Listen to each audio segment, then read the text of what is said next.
নমস্কাৰ। এখন চাটবিল পাৰ্ট 1 গাঁও। ৰাতিপুৱা মোক এজনে মোৰ এটা ভাইটিয়ে ফোন কৰিলে যে 8টা 8:30 মানত যে আমাৰ ৰাস্তাৰ কাষতে এটা গৰুৰ মূৰ। তো মই আহিলোঁ, আহি কিনে চালোঁ হয় গৰুৰ মূৰ এটা আছে। দেখিলোঁ, দেখাৰ পিছত আমি লগে লগে আমি পুলিচ প্ৰশাসনক ফোন কৰিলোঁ। পুলিচ প্ৰশাসন আহিলে, অহাৰ পিছত পুলিচ প্ৰশাসন লগে লগে উঠাই লৈ গ'ল থানাত।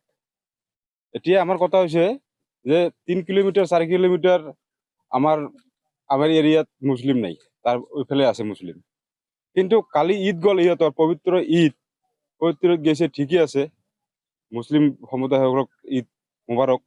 কিন্তু এই কোটামুটটো কোনে আনিলে আমার গাঁৱত, সাতবিল গাঁৱত?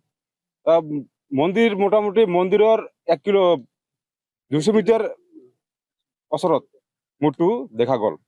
আমি এইটো প্ৰশাসনক আমি এইটো অনুৰোধ জনাওঁ আৰু দাবী জনাওঁ যে এই গৰুৰ মূৰটো যিজনে আনিছে, যি দুষ্কৃতিকাৰী হওক, যি হওক, শত্ৰুমি কৰি হওক, তাক আমি প্ৰশাসনক আমি দাবী জনাইছোঁ। ভাড়াগুৰি আউটপোষ্টৰ IC ছাৰক, লগতে আমাৰ গোসাইগাঁও OC ছাৰক, এই যি নহওক কিয় 24 ঘণ্টাৰ ভিতৰত তাক এৰেষ্ট কৰিব লাগে।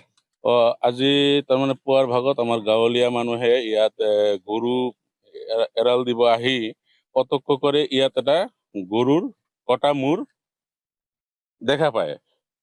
তো আমি ৰাইজ ইয়াত গোট খাইছোঁ।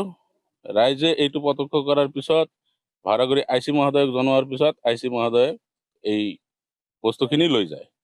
আমি প্ৰশাসনৰ ওচৰত এইটো দাবী জনাওঁ যে যিকোনো দুষ্কৃতিকাৰী এই কৰ্মটো কৰিলে আমাৰ ওচৰ পাজৰে 2 কিলোমিটাৰ বা 3 কিলোমিটাৰ এৰিয়াত আমি হিন্দু জনবসতিপূৰ্ণ এলেকা হয়। এইটো ইয়াত কোনো দুৰ্বৃত্তকাৰীয়ে ৰাতি বৰষুণ বা আন্ধাৰৰ সুযোগ লৈ ইয়াত গৰুৰ কটা মূৰ পেলাই থৈ গৈ এই অঞ্চলত কি বুজাব বিচাৰি আছে, এইটো আমি গাঁৱৰ গাঁৱলীয়া হৈ সজোৰে দাবী উত্থাপন কৰিছোঁ।